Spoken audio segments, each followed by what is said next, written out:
Laurent Alexandre arrive toujours sur un ring avec un sac à dos comme s'il partait faire un trek. Mais peut-être a-t-il des gants de boxe parce que dans son sac, mais plus que là, il a les arguments à opposer certainement à Sandro Gozzi. On va parler de métaverse, on va parler de crypto-monnaie. Philippe Mabille, on vous laisse jeter de l'huile. Le feu est déjà là. Régalons-nous. Attendez, ça arrive. Bonjour d'abord à tous les deux. Alors, oui, c'est un peu la séquence Matrix qu'on va avoir, puisqu'on va parler du métaverse, ce terme qui est apparu finalement assez récemment dans le paysage et dans le langage de la tech. Vous avez sans doute vu comme moi qu'aujourd'hui, on peut se poser la question de savoir si le prix du mètre carré sur certaines plateformes comme The Sandbox ou Decentraland va dépasser le prix à Paris. On a des investisseurs qui achètent à prix d'or, mais pas forcément peut-être en monnaie de singe, ça on le verra, on en reparlera après, de l'immobilier virtuel. Les nouveaux mondes du numérique nous promettent également une nouvelle économie. Est-ce que ça sera la nouvelle économie des tulipes des Pays-Bas ou une vraie nouvelle économie? Est-ce que c'est une révolution technologique qui se prépare? On voit que des acteurs économiques sont aujourd'hui en train d'investir le métaverse, notamment les acteurs de la mode, du textile, du luxe, bien sûr. Peut-être demain fera-t-on nos courses de façon virtuelle, pourra-t-on télétravailler également sans quitter finalement sa maison, voir son île si jamais on est bombardé. On verra ça dans le futur. On voit également des progrès technologiques assez considérables dans les lunettes de réalité augmentée ou virtuelle, voire même il paraît qu'il existe des lentilles de contact déjà qui permettent d'être quasiment dans ce nouveau monde. Alors, avatar numéro 1 avec nous, Laurent Alexandre. Bonjour Laurent, merci d'être avec nous. Vous êtes écrivain, entrepreneur, vous aviez fondé Doctissimo, vous êtes aujourd'hui présent beaucoup sur tous les médias. Et puis, avatar numéro 2, nous avons le plaisir de recevoir l'ancien ministre des Affaires européennes italien, Sandro Gozzi. Bonjour. Député européen Renaissance. Et donc, on va essayer de débattre ensemble. Alors, peut-être la première question que j'ai envie de vous poser, Laurent, c'est une formule de politesse. Aujourd'hui, sur le numérique, on dit « Prouvez-moi que vous n'êtes pas un robot ». Je ne sais pas comment faire. Ouais, voilà. Je savais que j'arriverais à vous coincer. Sauf qu'il y a des robots virtuels, mais il n'y a pas de robots, physiques de bonne qualité, donc c'est pas très difficile à... Vous y croyez au métaverse? Qu'est-ce que ça représente pour quelqu'un comme vous qui avez connu toutes ces révolutions numériques? Alors on peut s'interroger sur le fait de savoir si c'est souhaitable ou pas. Mais si l'Europe, une fois de plus, commence à nier les révolutions technologiques et les évolutions technologiques, elle va, comme d'habitude, se faire baiser. On a raté toutes les révolutions technologiques depuis 80. Toutes. C'est ça la réalité. Le budget recherche d'Amazon, c'est 50 milliards par an. En France, quand on met 50 millions sur un sujet de tech, on a l'impression d'avoir fait quelque chose d'extraordinaire et on s'esbaudit. Budget recherche d'Amazon, 50 milliards chaque année. Sur le métaverse, Mark Zuckerberg vient de décider de mettre 50 milliards. Il a mis 10 milliards la première année. Donc, il faut qu'on se mette en situation de combat, même si les perspectives et les produits finaux du métaverse sont aujourd'hui totalement inconnus. Et d'ailleurs, vous pouvez voir que depuis 1990, on s'est planté sur les prévisions technologiques. On n'a pas vu la puissance de Google, on n'a pas vu la puissance des réseaux sociaux, etc. La seule chose qu'on sait, c'est que le numérique représente une part de plus en plus importante de l'emploi, de la richesse créée et de la puissance. Les territoires où il y a beaucoup de numérique sont riches et les territoires où il y a des industries bas de gamme produisent du gilet jaune à jet continu. C'est ça la réalité de 2022. Les bons salaires, ils sont dans le numérique et dans les hautes technologies. Ils ne sont pas dans les emplois bas de gamme, qui génèrent de la frustration sociale et de la misère et du malheur politique. Donc l'Europe doit éviter de refaire les mêmes conneries et ne doit pas rater la nouvelle vague technologique, même si rien ne dit que les crypto-monnaies, les NFT et que le métaverse sous la forme actuelle va s'imposer comme un nouveau paradigme informatique. Mais en tout cas, une chose est sûre, si on commence par réguler et à procrastiner pendant 10 ans, pendant qu'Amazon met 50 milliards par an et que Zuckerberg a mis 50 milliards sur le métaverse, on va perdre une bataille de plus.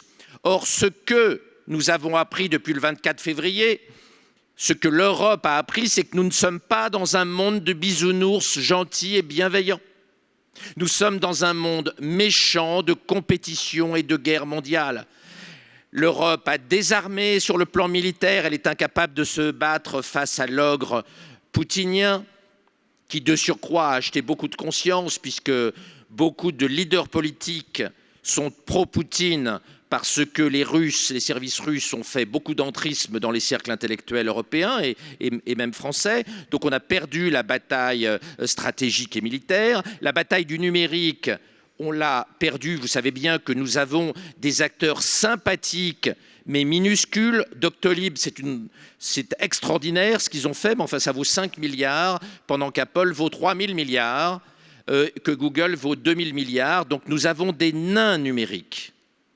Des nains numériques. Donc nous avons raté la bataille technologique et technologico-numérique, et nous n'avons que de tout petits acteurs. Et puis bien sûr, nous avons perdu la bataille de la souveraineté sur le plan agricole et énergétique. Et je vous invite tous à aller voir, c'est sur les réseaux sociaux, il y a Poutine, il y a 3 ans, qui est devant les responsables de l'industrie atomique russe. Et il leur dit, c'est formidable, les Européens sont en train de fermer leurs centrales nucléaires et de construire des centrales à gaz, avec du gaz russe. Je ne comprends pas ce que font les Européens et ce que font les Allemands notamment. Et effectivement, l'Europe a fermé la quasi-totalité de ses centrales nucléaires, les a remplacées par des centrales au gaz, et on voit bien dans quelle situation impossible ça nous a mis. Donc aujourd'hui, arrêtons de jouer les bisounours, mettons-nous en ordre de bataille, arrêtons de perdre toutes les guerres, qu'elles soient technologiques ou industrielles. Regardons une fois pour toutes la réalité des chiffres. Arrêtons de nous mentir. Nous avons un tout petit kiki sur le plan technologique. Nous devons investir massivement. Et quand nous parlons tech, nous devrions avoir honte des chiffres européens, nous devrions avoir honte des investissements que nous réalisons, nous devrions regarder chaque jour les chiffres dont je vous ai parlé tout à l'heure. Le ticket d'entrée dans le numérique, il est maintenant en dizaines de milliards d'investissements, qu'il s'agisse de recherche, d'investissement dans le métaverse. Le ticket pour avoir des géants du numérique de la taille des GAFA, il est maintenant en milliers de milliards.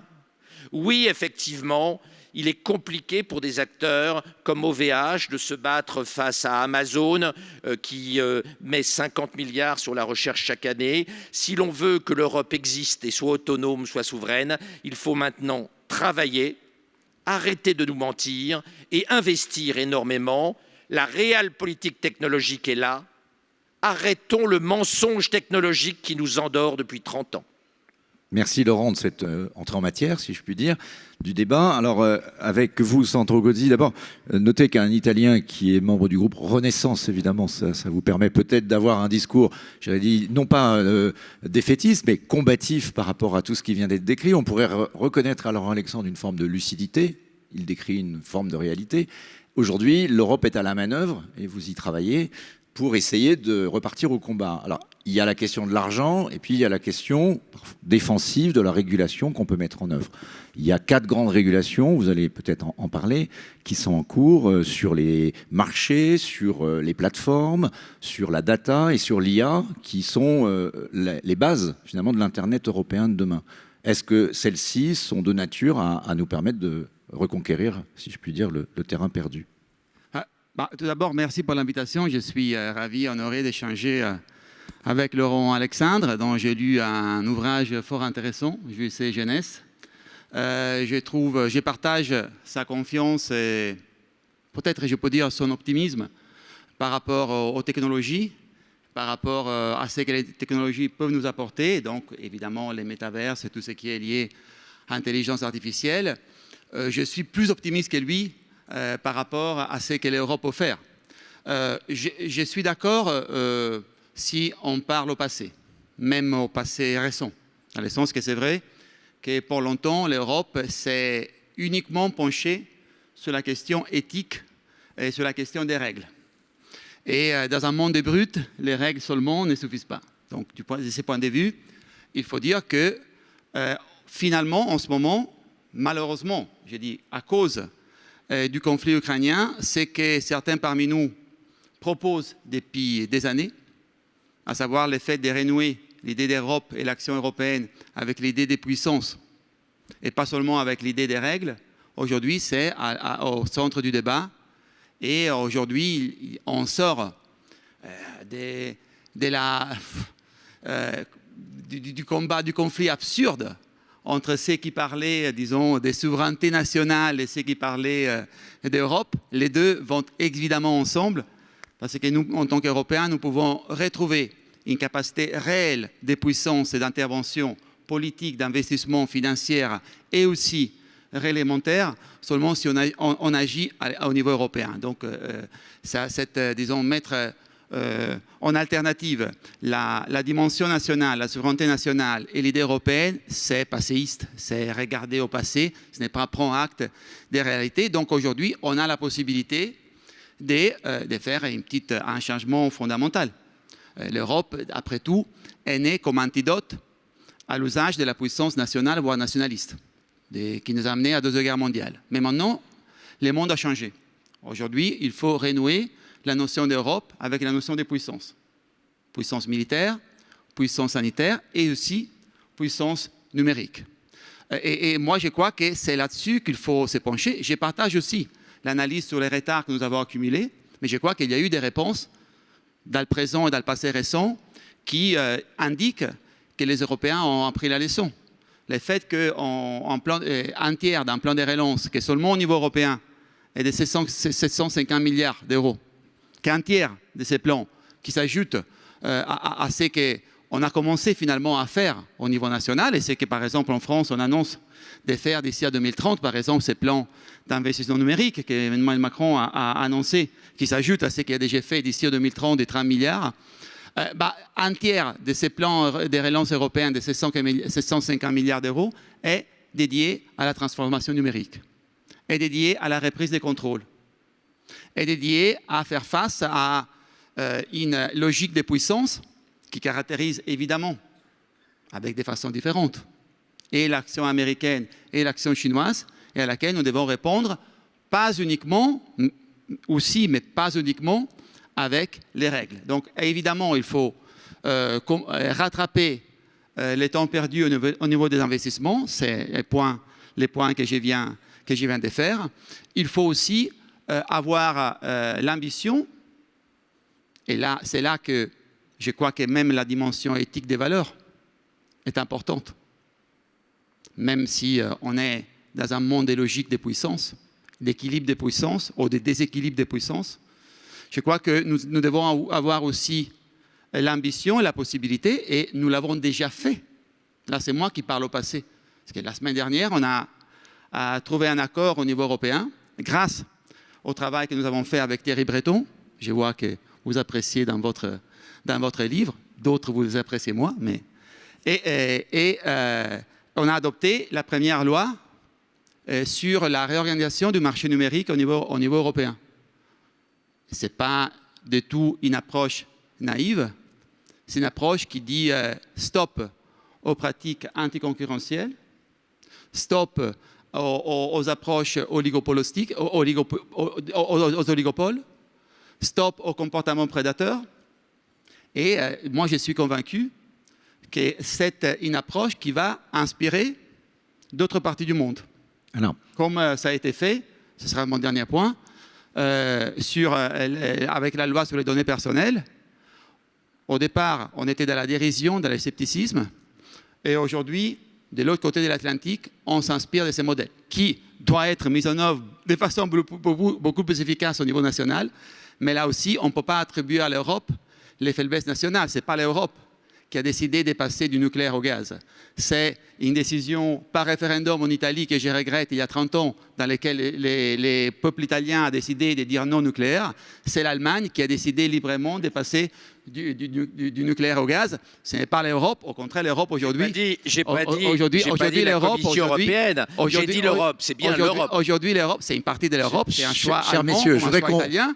Et aujourd'hui, l'Europe, justement, indique que dans la transition énergétique, dans les mix énergétiques, le nucléaire a tout à fait sa place. Cher Sandro, c'est un débat sur le métaverse quand même, donc je ne voudrais pas qu'on parte dans une, disons, sur de fausses pistes. Non, je reviens quand même sur, on en a parlé ce matin, vous avez parlé d'Europe puissance, de puissance. Les nouvelles puissances aujourd'hui, il y a la puissance géopolitique, la Russie qui revient au cœur finalement, qui recrée la guerre froide, mais il y a ces puissances numériques. Il n'y a pas que les puissances, Laurent Alexandre, américaines, il y a les puissances chinoises, peut-être d'autres, peut-être russes également. On a peur, beaucoup peur de la puissance technologique russe en matière de cyber.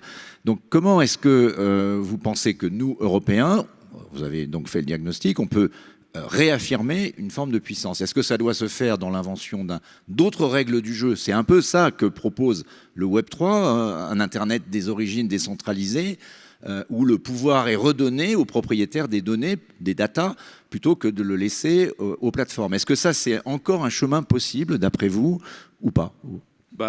Vu ce que met Facebook et vu le budget annuel de recherche Amazon, pour ne parler que, dont j'ai parlé tout à l'heure, on est mal barré. C'est-à-dire, nous ne mettons pas d'argent. C'est-à-dire qu'il ne faut pas imaginer qu'on peut avoir des positions fortes sur le métaverse en mettant 100 fois moins d'argent que les Américains. Donc aujourd'hui, l'approche de l'Europe est une approche centrée sur la régulation. Je ne dis pas du tout qu'il ne faut pas de régulation et je ne suis pas payé par les GAFA, je suis indépendant, je n'ai pas de conflit d'intérêt quand je dis ça, mais il ne faut pas penser qu'on va devenir puissant en matière de technologie uniquement en cognant sur les GAFA.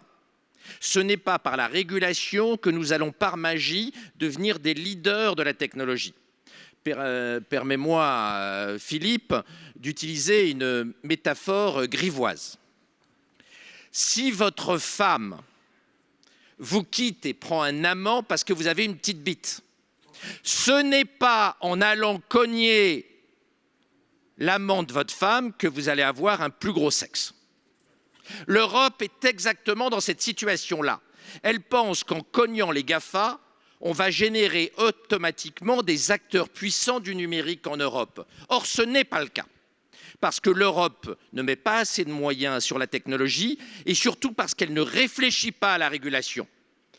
Tout le monde pense que le RGPD est génial, mais le RGPD a été trop précoce. Au moment où l'Europe mettait en place le RGPD, elle empêchait les entreprises européennes de collecter beaucoup de données, alors que les GAFA collectaient énormément de données. Or, l'intelligence artificielle dite connexionniste, principalement le machine learning et le deep learning, a besoin d'énormes quantités de données. On appelle ça de l'intelligence artificielle data-driven. L'Europe s'est retrouvée avec des tout petits jeux de données qui ne permettent pas de faire du deep learning, qui ne permettent pas de faire de l'intelligence artificielle sous sa forme actuelle. Et le RGPD n'a pas été pensé par rapport à l'intelligence artificielle. Il a été pensé par rapport à la privacy, mais il n'a pas été pensé par rapport à la nécessité d'avoir des gros jeux de données pour faire du deep learning. Et l'Europe a terriblement augmenté son retard en termes d'intelligence artificielle et de deep learning depuis le RGPD. Il n'y a pas eu de réflexion stratégique. J'ai bien vu tous les travaux préparatoires par rapport au RGPD. À aucun moment on n'a pensé intelligence artificielle. Il y avait à ce moment-là à Bruxelles 5 à 10 années de retard dans la pensée stratégique. On a lancé le RGPD avant que le deep learning se lance. Et on n'a jamais réintégré les contraintes liées au deep learning au fur et à mesure qu'on finalisait les règlements autour du RGPD. Donc aujourd'hui, il faut davantage de pensée stratégique, il faut regarder la réalité. J'espère que la déculottée stratégique, énergétique qu'a pris l'Europe depuis que Poutine a envahi l'Europe orientale va être un électrochoc. J'espère que les bisounours technologiques, que les bisounours vont cesser d'avoir le lead à Bruxelles et qu'on va rentrer dans une vision de réelle politique, une vision plus agressive, car je le répète, on peut le regretter, mais c'est comme ça. Le monde est davantage dicté par des sentiments agressifs que par des sentiments bienveillants, et l'Europe doit regarder le monde tel qu'il est.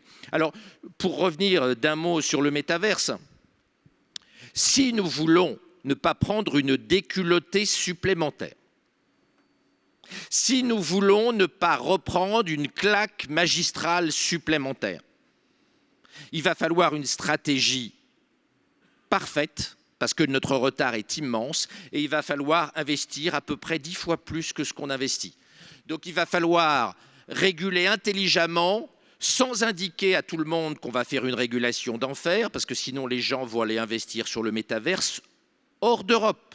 Je connais des gens qui installent leur start-up directement en Amérique du Nord, de peur de la régulation future des technologies numériques en Europe. Donc il faut qu'on fasse de la stratégie, que l'on réfléchisse à la synchronisation de la régulation et puis des logiques de souveraineté et de puissance. Il y a là un changement de paradigme complet. Bruxelles n'avait pas compris ce qu'est la puissance et la souveraineté depuis plusieurs décennies.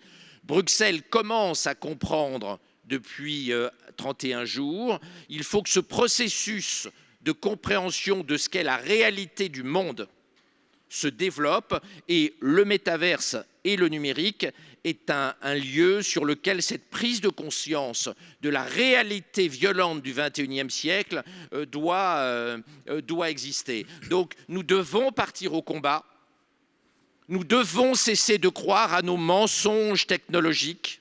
Nous devons cesser de croire qu'avec une poignée de dollars, on va faire mieux que les autres avec des centaines de milliards de dollars. Nous devons nous mettre à travailler. Par rapport à il y a 3 ans où nous avions déjà eu un débat, Philippe, de même nature, il y a un début de commencement de prise de conscience en Europe. Nous devons continuer. Si nous n'investissons pas massivement, si nous régulons de façon trop conne, nous allons laisser à nos enfants et à nos petits-enfants un désert numérique, et avec derrière des emplois minables et des petits salaires. Il est urgent pour l'avenir de nos descendants que nous ayons une vraie stratégie numérique, une vraie stratégie intelligente. Le métaverse est l'un des secteurs sur lesquels nous devons travailler, sans oublier que nous avons perdu, je le répète, toutes les batailles. Regardez dans quel état nous sommes en matière de réseaux sociaux, en matière de moteurs de recherche en Europe. Regardez votre iPhone 13, ce que vous avez dessus. Vous n'avez que des applicatifs qui viennent des géants californiens et vous n'avez quasiment rien qui vient d'Europe. Nous devons inverser cette logique dans les années et les décennies qui viennent. Mais ce sera un énorme travail. L'Europe ne peut pas être autonome sur le plan numérique avant 2040 ou 2050. Nous avons au minimum 20 à 30 années de boulot devant nous pour redevenir autonomes, tellement nous avons pris du retard ces dernières années en Europe. Merci Laurent. Alors ce retard qu'on peut rattraper, il y a un homme politique en Europe qui préside aujourd'hui d'ailleurs le Conseil de l'Union européenne, c'est Emmanuel Macron. Dans la campagne, il a dit « Je veux un métaverse européen ». Alors vous qui faites partie de la majorité européenne qui est la même que celle que défend le président Macron, vous ressentez ça comment? Je veux un métaverse européen, ça veut dire qu'il faut faire quoi? Est-ce que l'Europe d'abord est capable de recevoir ce message et de le transformer en action? Oui, d'ailleurs, je me réjouis de trouver pas mal de points de convergence entre moi et Laurent Alexandre, et entre Emmanuel Macron et Laurent Alexandre. Vous étiez censé pas être d'accord, ça va pas du tout. Oui, c'est vrai, mais ça arrive, vous savez. Ça n'enlève rien au ring, j'espère. Hein, mais le fait que finalement, quand on parle de souveraineté et puissance, on parle Europe, là, ça me trouve tout à fait d'accord. Et c'est quand même un changement culturel qui doit devenir aussi politique et technologique fondamental. Il y a quelques années, on aurait été coincé entre souveraineté nationale et intégration réglementaire européenne. Donc là, on est d'accord. Le niveau de la souveraineté et de la puissance, c'est le niveau européen. Secondo, il est clair que pour les métaverses, pour l'intelligence artificielle, pour des clouds européens, il faut travailler sur les données. Et il faut développer un marché européen de la donnée. Je suis tout à fait d'accord. Il faut travailler sur un partage efficace des données. Parce qu'il est clair que si on n'arrive pas à partager les données, si on n'arrive pas à développer un marché des données non personnelles, etc., au niveau européen, et évidemment, on restreint les terrains de jeu. Si on restreint les terrains de jeu, la partie est perdue d'avance. Donc, c'est ce qu'on est en train de faire. C'est pour cela que je dis, une chose, c'est la critique, même dure, et moi je la partage, à ce que l'Europe n'a pas fait dans le passé. Une autre chose, c'est de voir ce que l'Europe fait aujourd'hui. Même avant le 24 février, l'année dernière, on a adopté une nouvelle loi sur la gouvernance de la donnée européenne. Là, on est en train de discuter sur la gestion des données européennes. Ce sont, disons, des éléments fondamentaux parce que on peut pas, si on parle des souverainetés européennes, si on parle des dimensions européennes, du métavers, de la technologie, après j'arrive à répondre directement à la question, il est clair qu'il faut aussi dépasser la fragmentation dans laquelle nous nous trouvons. Parce que c'est vrai que d'un côté, une des raisons pour lesquelles on n'investit pas en Europe, c'est des règles parfois trop compliquées. Mais moi j'ajoute, pas seulement trop compliquées, mais trop fragmentées. Parce que si moi, investisseur non européen, je dois apprendre par cœur les lois dans le numérique, dans la technologie des 27 États membres, et qui sont différents les unes des autres, et qui m'empêchent finalement, en créant des obstacles, de profiter véritablement de celui qui pourrait être, et il est, dans certains points de vue économiques, les principaux marchés au monde, il est clair que je ne vais pas investir en Europe. Pourquoi je devrais me casser la tête à regarder la différence sur l'intelligence artificielle, sur la gouvernance des données, entre l'Allemagne, l'Italie, la France ou la Pologne, hein? Et Malte. Et donc, il est clair qu'il faut, évidemment, travailler pour dépasser cette fragmentation et pour construire un véritablement marché de la donnée européen.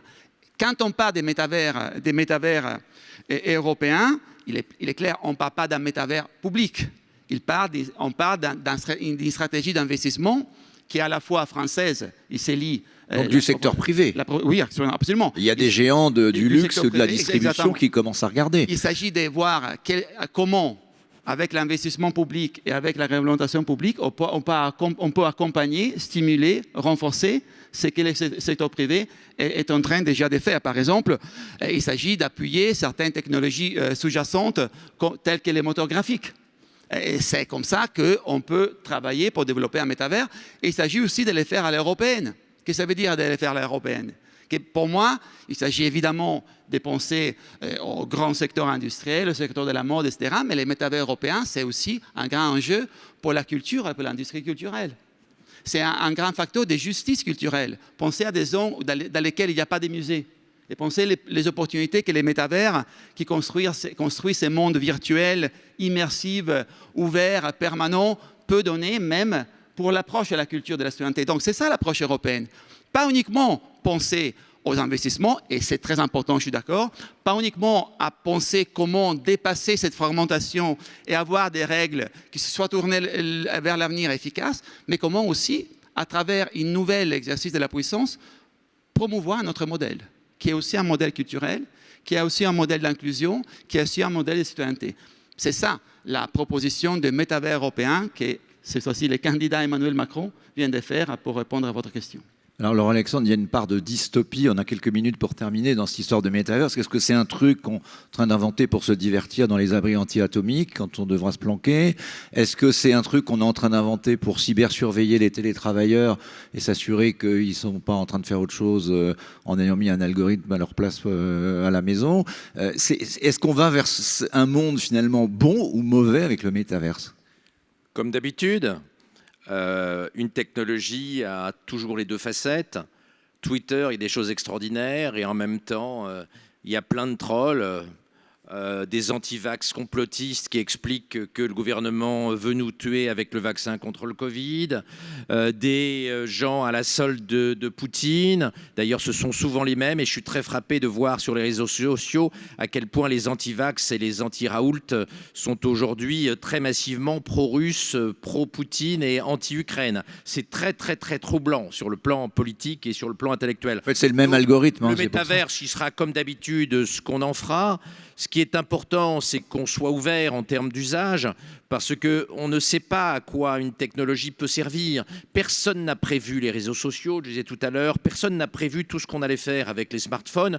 Donc l'univers du métaverse, de la réalité virtuelle, de la réalité augmentée, des cryptos, de la blockchain et des NFT, va créer des actifs absolument incroyables dans les prochaines décennies et assez largement imprévisibles. C'est pour ça que la puissance régulatrice doit être ouverte, parce qu'on ne sait jamais ce qu'on fait de la technologie. Je vous rappelle que l'inventeur du téléphone a inventé le téléphone pour que les gens riches puissent écouter l'opéra à domicile chez eux, grâce aux combinés, avec des combinés sur la place, sur la scène des opéras et une transmission de l'opéra par le téléphone.